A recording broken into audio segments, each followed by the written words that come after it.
Seems like lately we've been seeing a lot more strange form factor PC cases coming to the market, but should we be afraid of strange and different things? Today we have two non-standard form factor PCs from our good friends at MSI, the Vortex and the Aegis. We're going to find out what makes them different and if we should be embracing them or simply stick to what we know.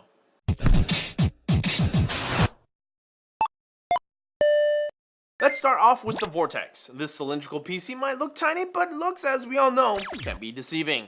The Vortex is 27.8 centimeters tall and has a volume of 6.5 liters. Now, just to put that into perspective, that's less volume than the Silverstone Raven, as well as the Fractal Design Note 202. Along the exterior, we find some RGB lighting on the Vortex, very sexy. At the front, we have the power button, and at the top of the unit, we have the exhaust for the fan. At the back of the unit is where all the magic happens, and by magic, I mean where you plug in cables and such to get things going. You know what?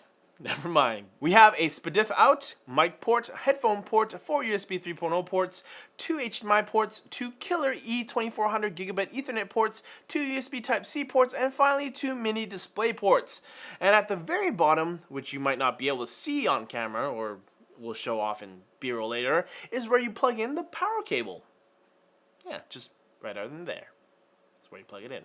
In terms of specs, this particular Vortex is running an i7-6700K clocked at 4 GHz, 32 gigs of RAM, 2 GTX 980s and SLI, a 512 gig SSD, and 1 terabyte of storage. And of course, this is all running on Windows 10. Performance-wise, the Vortex we have here is VR ready. All the VR content we've tested and we've seen on the channel has actually been running on this very Vortex. Now let's move along to the MSI Aegis. This one is a bit more interesting design-wise. Well, that's kind of subjective, but anyways, it's got this slanted main body on a stand, and the Aegis has a total volume of 19.6 liters, so it's just a little bit over 3 times the size when compared to the Vortex. Up front, we have the optical drive, which blends in quite nicely into the case, plus we have what MSI calls mystic lights. You can configure these lights in MSI's gaming center. On the left hand side, we have a USB Type-C port, 2 USB 2 ports with one of those being a supercharger 2 port. On the right, we have some indicator LEDs, a power button, microphone and headphone jack, and at the very top, we have a handle. On the left hand side panel, we have a red accent. On the right hand side, we have another red accent and some ventilation as well.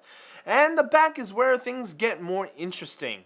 Right away, you'll notice that the motherboard is on the right hand side rather than the left. Also, the GPU is where the motherboard would usually be, and it's in a vertical orientation. And just below that, at the very bottom, we have the base of the case, which also happens to be the power supply. Let's take a quick look on the inside. With the left-hand side panel off, we see an M.2 SSD and 1 stick of SODIMM. Might I remind you that this is the back side of the motherboard, which is normally used for nothing. So, having the extra stick of SODIMM there and the M.2 slot is actually pretty innovative. With the right-hand side panel off, the first thing you see is the GTX 970.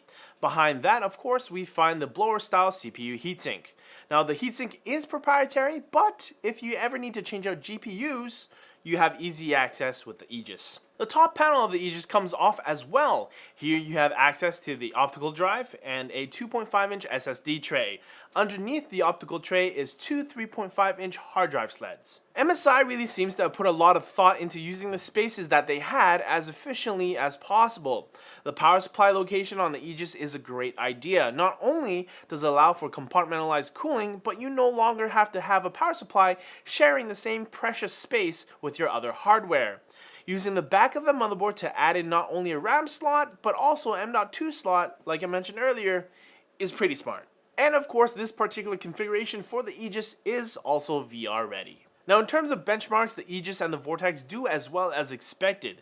The Aegis, utilizing the 970, received a score of 10,152 in 3D Mark, and the Vortex, utilizing 2 GTX 980s and SLI, received a score of 16,890. So, in the end, what does this all mean? Well, for one, having a weird form factor for a desktop is quite refreshing.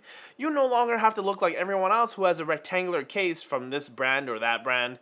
Dare to be different. And second of all, having a strange form factor chassis won't affect your performance of your PC if you have the right parts. As a side note, you may have noticed some MSI peripherals in the background in this video. MSI peripherals? Yep. They're making mechanical keyboards, laser gaming mice, aluminum mouse pads, and gaming headsets now, so if you need a little more fire of the dragon in your life, they've got you covered. Well, that's it on this video on strange form factor PCs.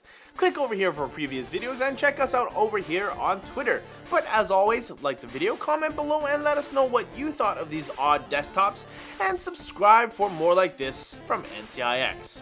We'll see you later.